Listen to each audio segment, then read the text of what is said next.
দর্শক, একটি খবর এইমাত্র আমাদের হাতে এসেছে। তরুণ তুর্কিদের বিপ্লবে চলছে নেপাল।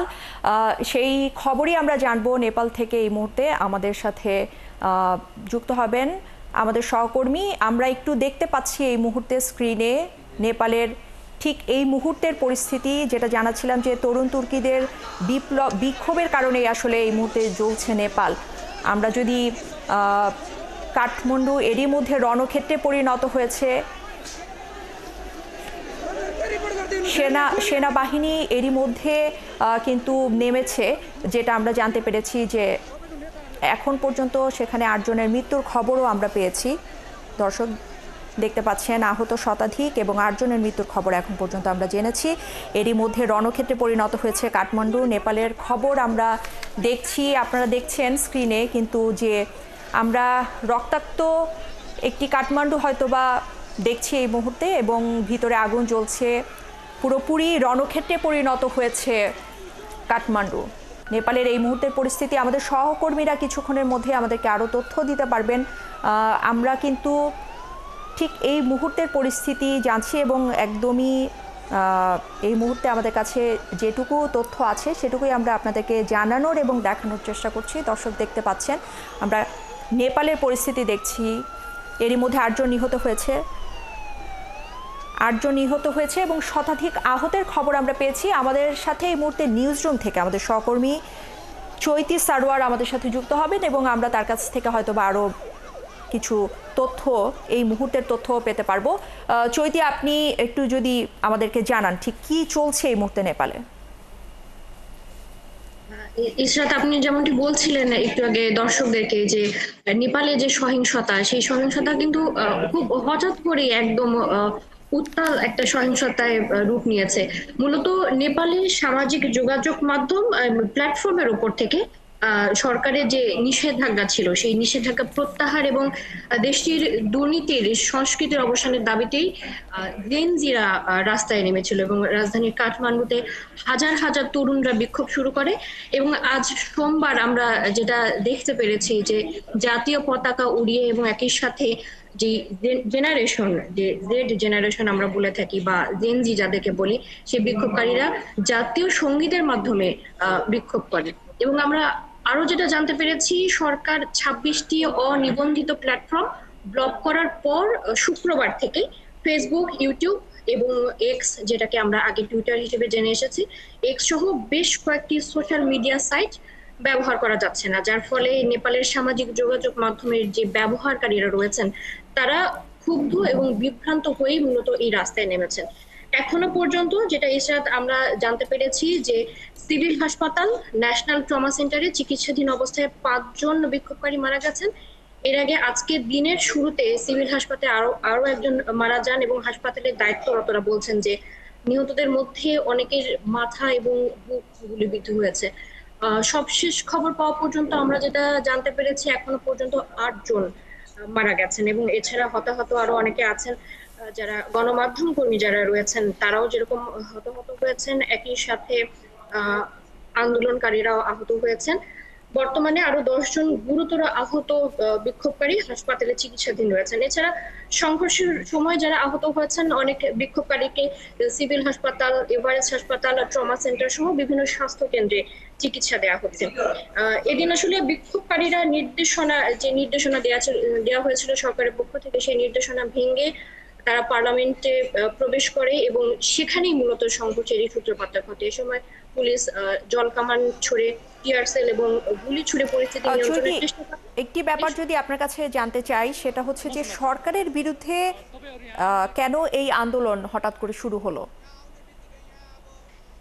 এই আন্দোলন মূলত জেনারেশন জেড এর তরুণরা যারা রয়েছেন, এই সরকারের যেসব দুর্নীতি রয়েছে সেই দুর্নীতি বিরুদ্ধে তারা আসলে রাস্তায় প্রথমে নেমেছিলেন এবং পরবর্তীতে সরকার ২৬টি অনিবন্ধিত সামাজিক যোগাযোগ প্ল্যাটফর্ম, যেগুলো ফেসবুক রয়েছে, ইনস্টাগ্রাম, হোয়াটসঅ্যাপ, ইউটিউব, স্ন্যাপচ্যাটও রয়েছে, এগুলো নিষিদ্ধ করে দেয়। এই নিষিদ্ধ করার প্রতিবাদে এবং একই সাথে তাদের পূর্ববর্তী যেই আন্দোলনটা যারা চালিয়ে আসছিলেন যে সরকারের দুর্নীতির বিরুদ্ধে, সবকিছু মিলিয়ে তারা রাস্তায় নেমে আসতে তারা পরে বাধ্য হয় এবং এই সংঘর্ষের পর আরেকটু বিষয় জানিয়ে রাখি, সংঘর্ষের পর কাঠমান্ডু জেলা প্রশাসন শহরের বিভিন্ন এলাকায় কিন্তু কারফিউ জারি করে দিয়েছে ইতোমধ্যে, এবং এই বিক্ষোভ শুধু কাঠমান্ডুতে এখন আর সীমাবদ্ধ নেই, এখন অন্যান্য শহরেও কিন্তু ছড়িয়ে পড়েছে। ঈশা। চৈতি, আপনাকে অসংখ্য ধন্যবাদ আমাদের সাথে যুক্ত হওয়ার জন্য। বেশ কিছু গুরুত্বপূর্ণ তথ্য আমরা পেয়েছি। আপনি আবারও আমরা পরবর্তীতে আপনার সাথে যুক্ত হব। আপনি থাকুন আমাদের সাথে। আমরা একটু আবারও যদি চলে যেতে চাই স্ক্রিনে, যেটা আমরা দেখাচ্ছি এই মুহূর্তে নেপালের পরিস্থিতি, এবং আমরা দেখছিলাম কিন্তু বেশ কিছু বিক্ষোভকারী এরই মধ্যে গণমাধ্যমের সামনে এসে তারা বিক্ষোভ প্রকাশ করছেন এবং বিভিন্ন তথ্য দিচ্ছেন। নেপালে জেনজি আন্দোলনে পুলিশ বিক্ষোভকারী সংঘর্ষে এরই মধ্যে কিন্তু 8 জন নিহত হয়েছে, যেটা আমরা জানাচ্ছিলাম একটু আগেও। আন্দোলনের শতাধিক বিক্ষোভকারী, সাংবাদিক এবং নিরাপত্তা কর্মী আহতও হয়েছেন। রাজধানীর বিভিন্ন হাসপাতালে তাদের চিকিৎসা চলছে। আহতদের মধ্যে অনেকের অবস্থা আশঙ্কাজনক বলেও জানিয়েছেন চিকিৎসকরা। দর্শক, নেপালি সংবাদ মাধ্যম দ্য হিমালয়ান টাইমস এরই মধ্যে জানিয়েছে আমাদেরকে, যেটা আমরা জানতে পেরেছি এই সংবাদ মাধ্যম থেকে, যে ন্যাশনাল ট্রমা সেন্টারে 5 জন, সিভিল হাসপাতালে 2 জন এবং কাঠমান্ডু মেডিকেল কলেজ সিনামঙ্গল এ চিকিৎসাধীন অবস্থায় 1 জন মারা গেছে। নিহতদের মধ্যে কয়েকজনের পরিচয় এখন পর্যন্ত তারা নিশ্চিত করতে পারেননি। আমরা যেটা এই মুহূর্তে দেখতে পাচ্ছি আসলে স্ক্রিনে, যে বিক্ষোভ ছড়িয়ে পড়েছে এবং মোটামুটি রণাঙ্গনে পরিণত হয়েছে কাঠমান্ডু শহর। সরকারি দুর্নীতি এবং সামাজিক যোগাযোগ মাধ্যমে নিষেধাজ্ঞার প্রতিবাদে বেশ শান্তিপূর্ণভাবে বিক্ষোভের ঘোষণা দেওয়া হলেও আন্দোলন কিন্তু দ্রুত সহিংস রূপ পায়, যেটা আমরা এই মুহূর্তে দেখতে পাচ্ছি। এবং রাস্তায় হাজারো হাজারো বিক্ষোভকারী অবস্থান করছেন। বিক্ষোভকারীরা ফেডারেল পার্লামেন্ট ভবনে প্রবেশের চেষ্টা করলে সেখান থেকেই মূলত সংঘর্ষ শুরু হয়। পুলিশ জলকামান, টিয়ার গ্যাস, রাবার বুলেট এবং আকাশে গুলি চালিয়ে বিক্ষোভ নিয়ন্ত্রণে আনার চেষ্টা করে, তবে পরিস্থিতি সেক্ষেত্রে আরও উত্তপ্ত হয়ে ওঠে। আমরা দেখছি মুখোমুখি অবস্থানে রয়েছে বিক্ষোভকারী এবং পুলিশ। সেখান থেকে কিন্তু বিক্ষোভকারীরা ইট পাটকেল ছুটছেন, পুলিশ সদস্যরা সেখানে দাঁড়িয়ে আছেন, কিন্তু পরিস্থিতি আসলে যতটা নিয়ন্ত্রণে আনা সম্ভব ছিল তার চেয়েও বেশি খারাপের দিকে যাচ্ছে। সহিংসতা ছড়িয়ে পড়ায় কাঠমান্ডু জেলা প্রশাসন কার্যালয়ের নতুন বানেশ্বর, সিংহ দরবার, নারায়ণহিটি এবং সংলগ্ন সংবেদনশীল এলাকায় কারফিউ জারি করা হয়েছে, এবং কারফিউ চলাকালে এসব এলাকায় কিন্তু চলাচল, সমাবেশ এবং যে কোনো ধরনের বিক্ষোভ নিষিদ্ধ করা হয়েছে। প্রশাসন জানিয়েছে যেটা, যে নিরাপত্তা বাহিনী পরিস্থিতি নিয়ন্ত্রণে আনার চেষ্টা করছে। আর আন্দোলনে দেশের অন্যান্য বড় শহরেও কিন্তু এরই মধ্যে ছড়িয়ে পড়েছে। আমরা চৈতির কাছে আবারও যদি একটু যেতে চাই। চৈতি সার্ভার শুনতে পাচ্ছেন নিশ্চয়ই আমাকে? আপনি নিউজ রুমে আছেন এই মুহূর্তে, একটু জানাবেন আসলে সবশেষ কোনো তথ্য আপনার কাছে এই মুহূর্তে আছে কিনা। সবশেষ পর্যন্ত ইসরাত, একটু আগে যেমনটি জানিয়েছিলাম যে এখনো পর্যন্ত কিন্তু 8 জন নিহত এবং আহত কিন্তু শতাধিক ছাড়িয়ে গিয়েছে। আপনি যেটা দর্শকদেরকে জানাচ্ছিলেন যে যারা নিরাপত্তা কর্মী রয়েছে এবং গণমাধ্যম কর্মী রয়েছে তারাও কিন্তু আহত হয়েছে। এবং সরকারের প্রতিক্রিয়া যদি একটু আপনাকে আমি জানাই, আপনার মাধ্যমে দর্শকদেরকে যদি জানাতে চাই, যে রবিবার কিন্তু দেশটির সরকারি এক বিবৃতিতে বলা হয় যে সরকার মত প্রকাশের স্বাধীনতাকে সম্মান করে এবং এই ধরনের স্বাধীনতা, মত প্রকাশের যে স্বাধীনতা সুরক্ষার জন্য উপযুক্ত পরিবেশ দিতে চায়। এবং এর আগে যদি আমি একটু জানাতে চাই আপনাদেরকে যে বিক্ষোভকারীরা আসলে কেন এভাবে রাস্তায় নামতে বাধ্য হয়েছে। বৃহস্পতিবার নেপালের ক্ষমতাসীন সরকার ফেসবুক এবং ইনস্টাগ্রাম সহ বেশ কিছু সামাজিক যোগাযোগ মাধ্যম নিষিদ্ধ করে, কারণ তারা যে বিষয়টা বলে যে দেশটির যোগাযোগ এবং তথ্য প্রযুক্তি মন্ত্রণালয় এই অ্যাপগুলো আসলে নিবন্ধন করতে ব্যর্থ হয়েছে বলে সামাজিক যোগাযোগ মাধ্যম বন্ধ করে দেয়। এবং এর আগে দেশটির এক সরকারি নোটিশে বলা হয় যে আগস্টের 28 তারিখ থেকে আগামী 1 সপ্তাহের মধ্যে দেশে এসব সচল সামাজিক যোগাযোগ মাধ্যম নিবন্ধন করতে হবে, কিন্তু নির্ধারিত সময়সীমার মধ্যে মেটা, ইউটিউব, এক্স, রেডিট বা লিঙ্কডইনের মতো প্রতিষ্ঠানগুলো কেউই আসলে আবেদন জমা দেয়নি। ফলে গত বছর সুপ্রিম কোর্টে দেয়া এক নির্দেশনা অনুযায়ী সামাজিক যোগাযোগ মাধ্যম নিবন্ধনের সময়সীমা নির্ধারণ করে দেয় দেশটির সরকার, এবং পরবর্তীতে সামাজিক যোগাযোগ মাধ্যম কোম্পানিগুলোকে দেশটিতে নিজেদের অফিস এবং একজন অভিযোগ নিষ্পত্তি এবং কমপ্লায়েন্স কর্মকর্তা নিয়োগ করতে বলা হয়েছিল। মূলত এখান থেকে আসলে সূত্রপাতটা, যার কারণে যখন এই যে বর্তমানে টিকটক, ভাইবার বা আরো যেসব অ্যাপ রয়েছে এগুলো নিবন্ধন করতে ব্যর্থ হয়েছে দেশটির তথ্য এবং প্রযুক্তি মন্ত্রণালয়। এসব সামাজিক যোগাযোগ মাধ্যম নেপালে দেখা যায় একদম অচল হয়ে পড়েছে। এর ফলেই আসলে জেনজিরা রাস্তায় নেমেছে এবং সেখান থেকে এই সহিংসতার এত বড় একটা রূপ ধারণ করেছে।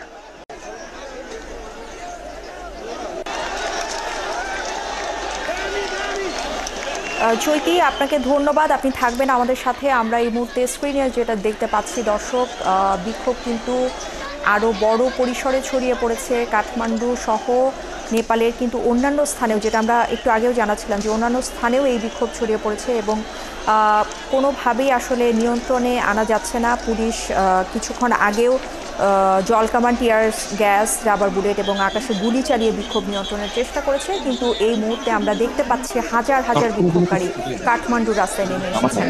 এবং কিছুক্ষণ আগে কিন্তু আমরা এটাও দেখছিলাম যে বিক্ষোভকারীরা গণমাধ্যমের সামনে এসে তাদের ক্ষোভ জানাচ্ছিলেন, যেটা চৈতি সারোয়ার আমাদের নিউজ রুম থেকে আমাদের সহকর্মী আমাদেরকে জানাচ্ছিলেন যে মূলত সরকার কয়েকদিন আগে সামাজিক যোগাযোগ মাধ্যমে নিষেধাজ্ঞার প্রতিবাদে এবং সরকারের দুর্নীতির প্রতিবাদেই এই আন্দোলন, জেনারেশন জি এই আন্দোলনে মাঠে নেমেছে। এবং আমরা দেখতে পাচ্ছি কিন্তু যে স্লোগান দিয়ে দিয়ে বিক্ষোভ আস্তে আস্তে ছড়িয়ে পড়ছে পুরো কাঠমান্ডু। এরই মধ্যে রণাঙ্গনে পরিণত হয়েছে। নিহতের সংখ্যা এখন পর্যন্ত 8 জন এবং শতাধিক বিক্ষোভকারী, সাংবাদিক এবং নিরাপত্তা কর্মী এর মধ্যে আহত হয়েছে। বিভিন্ন হাসপাতালে তাদের চিকিৎসা চলছে এবং বেশ কয়েকজনের অবস্থা আশঙ্কাজনক বলেও কিন্তু জানিয়েছে হাসপাতাল কর্তৃপক্ষ। আমরা দেখতে পাচ্ছি কাঠমান্ডুর অবস্থা, পুরো নেপাল জুড়েই এই বিক্ষোভ আস্তে আস্তে ছড়িয়ে পড়ছে এবং কাঠমান্ডুতে কিন্তু এরই মধ্যে রণাঙ্গনে পরিণত হয়েছে। বিভিন্ন স্থানে বিশেষ করে প্রশাসনিক ভবনগুলোর আশপাশে কারফিউ জারি করা হয়েছে, যেটা আপনাদেরকে আমরা জানাচ্ছিলাম। এবং মূলত সরকারের দুর্নীতি এবং সামাজিক যোগাযোগ মাধ্যম ফেসবুক, ইউটিউব সহ যে সামাজিক প্ল্যাটফর্মগুলো আছে সেটার উপর নিষেধাজ্ঞা জারির পরপরই কিন্তু আজকে এই বিক্ষোভ শুরু হয়। বিক্ষোভ শুরুতে বিক্ষোভ নিয়ন্ত্রণের চেষ্টা করে পুলিশ প্রশাসন, কিন্তু বিক্ষোভ আসলে এখন অনেকটাই ছড়িয়ে পড়েছে, যেটা বলা হচ্ছে বারবারই যে কাঠমান্ডু সহ নেপালের অন্যান্য জায়গায়ও এই বিক্ষোভ ছড়িয়ে পড়েছে। এর মধ্যে আমরা দেখছি প্রশাসনিক একটি ভবন, হয়তো এটা প্রশাসনিক একটি ভবনে অগ্নিসংযোগ সহ সেটা দখলেরও এক ধরনের চেষ্টা চলছে। বিক্ষোভকারীরা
দর্শক, আমাদের সাথে এই মুহূর্তে নেপাল থেকে যুক্ত হচ্ছেন ডক্টর প্রমোদ জয়সুরত। তিনি এই মুহূর্তে আমাদের সাথে যুক্ত হচ্ছেন। আমরা যদি একটু তার কাছ থেকে জানতে চাই আসলে এই মুহূর্তে নেপালের কি অবস্থা চলছে। Pramod Jaiswal, can you hear me? Yes, I can hear you. Okay. So welcome from the studio of Channel Ekator. Please, can you tell us what's the present situation? The situation here in Kathmandu is really tense. So far, 14 people has been killed, and the protest is still going on. Apart from Kathmandu, we can see that protests taking place in the major cities of Nepal, like Pokhara, where curfew is imposed. Curfew is also imposed in Kathmandu. There's also a strong protest going around in Butwal, Jhapa, Dharan, Biratnagar. Recording in progress. We can see that there is huge mobilization of Nepal Army, Nepal Police, and Armed Police Force, and people are still not willing to give up. We can see that the state has taken new steps in order to safeguard the safety for the people. Currently, the Prime Minister of Nepal has called for emergency meeting, the cabinet meeting, where they're discussing the matter at the moment. The National Assembly meeting that was supposed to take place today has been postponed for Wednesday. So we can see that the situation is very tense. The people are still gathering on the ground at the moment. So can you tell us actually why this protest? Can you inform Yes. us what is the main point for revolution? There are two major demands. Recently, the government of Nepal has banned all the social media, 26 apps, including Facebook, Twitter, YouTube, and many others. App has been blocked. At the same time, they are raising the issue of corruption. The state at the moment want to suppress the voice of the common people because the youth were demanding change of government. The youth were demanding that the leadership has to deliver. They were very corrupt. So they are making lots of videos where they were showing how the leader of Nepal has been corrupt, how their families are enjoying wonderful life in Kathmandu and other parts of the world, traveling and having all the luxuries, how they have big houses. So those issues were there in social media. That's why the government has banned it, though they have given other reasons for banning it. But apart from social media ban and corruption, the major issues here is lack of good governance that is not fulfilled by, which has filled frustration among the youth. The people are very unhappy with the current Prime Minister KP Oli. That's why we can see huge protests here at the moment in Nepal. Okay, Dr. Pramod, more question we have actually. So far, how have we have received reports of 8 deaths. So the condition of the injured, can you inform us? What's the present situation of injured? If you look at the ground situation right now, it has reached 14 only in Kathmandu, 14. But we also get a few reports of few deaths in other parts of Nepal. So I don't know what is the actual figure, but from Kathmandu we can hear that there are 14 people killed so far. I think by the end of the day the number might reach 20. So I think the situation is very serious. In hospitals, the hospitals are saying that they're not able to take care of the people there because a huge number of injured people coming there for treatment. So they are asking support from other hospitals nearby. The metropolitan of Kathmandu has come into operations, so they're trying to help the people who are injured. So the situation is very grave here, where Kathmandu is not able to control the situation because of huge number of casualties. Nepal Army has been mobilized. I don't know how capable they will be in able to normalize the situation because the students are not willing to give up. Students are blocking the vehicle of army that's sleeping on the road. They are not allowing the vehicle to move in some parts. So things are very serious at the moment if you look at the situation on the ground.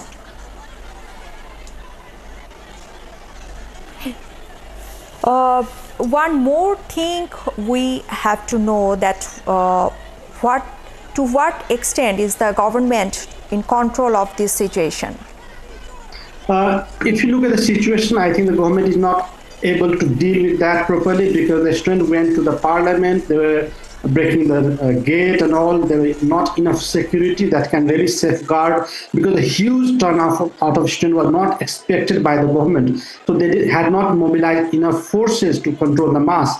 That's why the things went out of control. So I don't know how capable they are. That they have called for an emergency meeting of the cabinet ministers. I don't know what kind of plans they come in that. They have imposed curfew, which clearly shows that things are very serious and they are aware of the situation on the ground. So The government has failed to deliver when it comes to safeguarding the protection of life and the property, but hope the government come with some solution. Hope they are able to address the demand of the people so that you can control the situation here. Apart from Kathmandu, there is curfew in Pokhara, Butwal, Bhairava. So new cities are now turning up. The masses are gathering in many new other cities of Nepal. So I think things are getting very severe because maybe he can control, the current government might be able to control the situation in Kathmandu because we have huge number of security persons. But how about Pokhara, Butwal, Bhairava? These other cities are coming up. I think things are going to be very challenging for the government in days to come.